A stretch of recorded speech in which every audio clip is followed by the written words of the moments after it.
Эрдэнэ тот 74 онд 60 мянган хүн ам оршин суухаар бүр анх төлөвлөгдөж байсан байна л та. Эрдэнэ үйлдвэрийн ажилчид болон түүний гэр бүлийнхэн амьдрал гэсэн анх төлөвлөгөөнд орж. Одоо бол 2025 он 130-40 мянган хүн ойролцоогоор амьдарч байгаа шиг.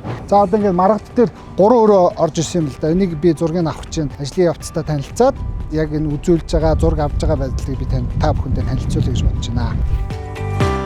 Угаасаа одоо нэг шинэ залуу хосууч чинь яг энэ тавилга асуудал одоо зүгээр нэг байраа авчид хоосон байранд төрөл ороод тэгээд дахиад нэг өөр шир хийгээд дахиад нэг яадаг шүү дээ. Энэ барилгын гонцлог нь бол тавилганууд нь бүгдээрээ бүх энэ ор мор энэ хүүхдийн шкаф одоо юу хэрэгтэй те бүхэл энэ тавилганууд зүгээр цаглаа бараагаа аваад орж ирэх бол бас давуу тал байна те. Одоо хоош хэдэн жил солиод авахгүй шууд угааж ирчих. Эдгээр шууд угааж ирчих шууд буцаад гэрэл мэрэл айгуу гоё чамын хийлгсэн байгаа. Мастер урлагийн өрөөт юм лээ маань. Аа. За. Бас энэ дээр хүртэл тавилгаа хийгээ шийдээд өгсөн юм тий. Яг энэ жишээтэй ерөөсөө зөвхөн цахилгаан бараагаа аваад ороод яг аваад тий амар хүртэл төвчүүлсэн тавилгатай юм шүү дээ.